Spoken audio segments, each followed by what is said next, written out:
Hey guys, today I'm going to be reading you a book called When I Was Young in the Mountains by Cynthia Rylant.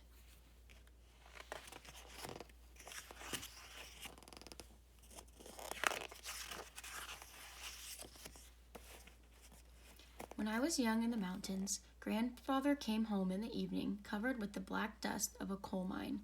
Only his lips were clean, and he used them to kiss the top of my head. It says her grandfather worked in a coal mine. Coal is a kind of rock that people burn for light and heat, but it can be very dusty. Look at the children waiting for their grandfather. What do you notice about them?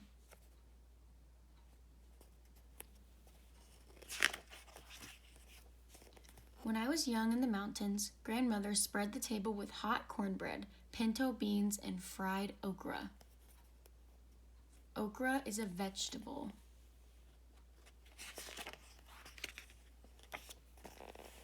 Later, in the middle of the night, she walked through the grass with me to the Johnny house and held my hand in the dark. I promised never to eat more than one serving of okra again. Uh-oh, how is she feeling? Why do you think she promises never to eat more than one serving of okra again?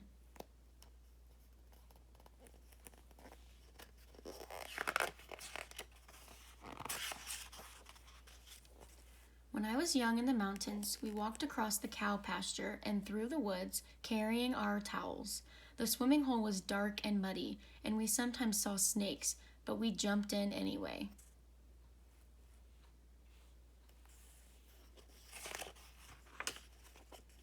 On our way home, we stopped at Mr. Crawford's for a mound of white butter.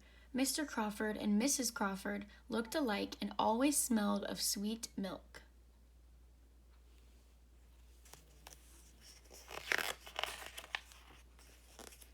When I was young in the mountains, we pumped pails of water from the well at the bottom of the hill and heated the water to fill round tin tubs for our baths.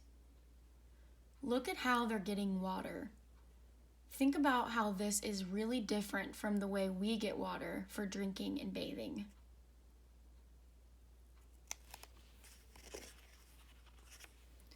Afterward, we stood in front of the old black stove, shivering and giggling, while Grandmother heated cocoa on top.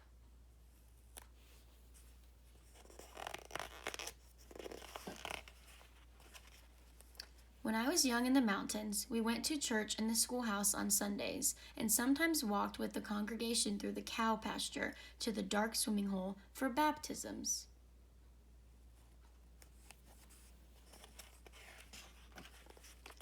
My cousin Peter was laid back into the water, and his white shirt stuck to him, and my grandmother cried.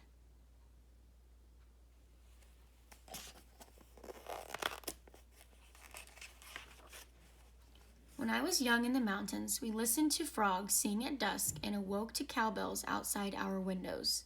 Sometimes a black snake came in the yard, and my grandmother would threaten it with a hoe. Grandmother looks angry. What is she doing? I'm going to stop for a minute and talk about some words that could be new to you. The word threaten in the sentence, Grandmother would threaten it with a hoe, means to just scare someone off or to show, and for example in this book, this snake, that she doesn't want the snake there. And the word hoe is a gardening tool. It's this right here. Sometimes you use it to smooth out dirt on farms.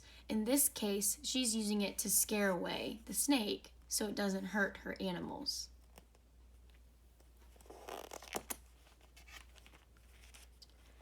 If it did not leave, she used the hoe to kill it.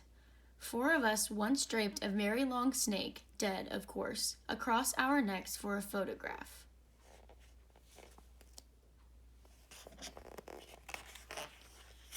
When I was young in the mountains, we sat on the porch swing in the evenings, and Grandfather sharpened my pencils with his pocket knife.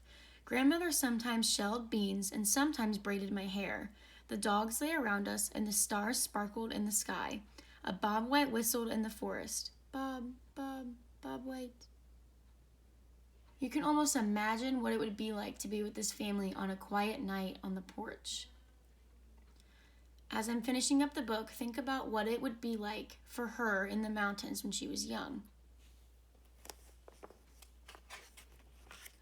When I was young in the mountains, I never wanted to go to the ocean, and I never wanted to go to the desert. I never wanted to go anywhere else in the world, for I was in the mountains, and that was always enough. This week, the books are focused on memories with families in the past. I want you to continue thinking this week about why it's important to have those memories and why it's important to think about them and write about them all the time. Thanks for listening to When I Was Young in the Mountains. I'll see you guys soon. Bye.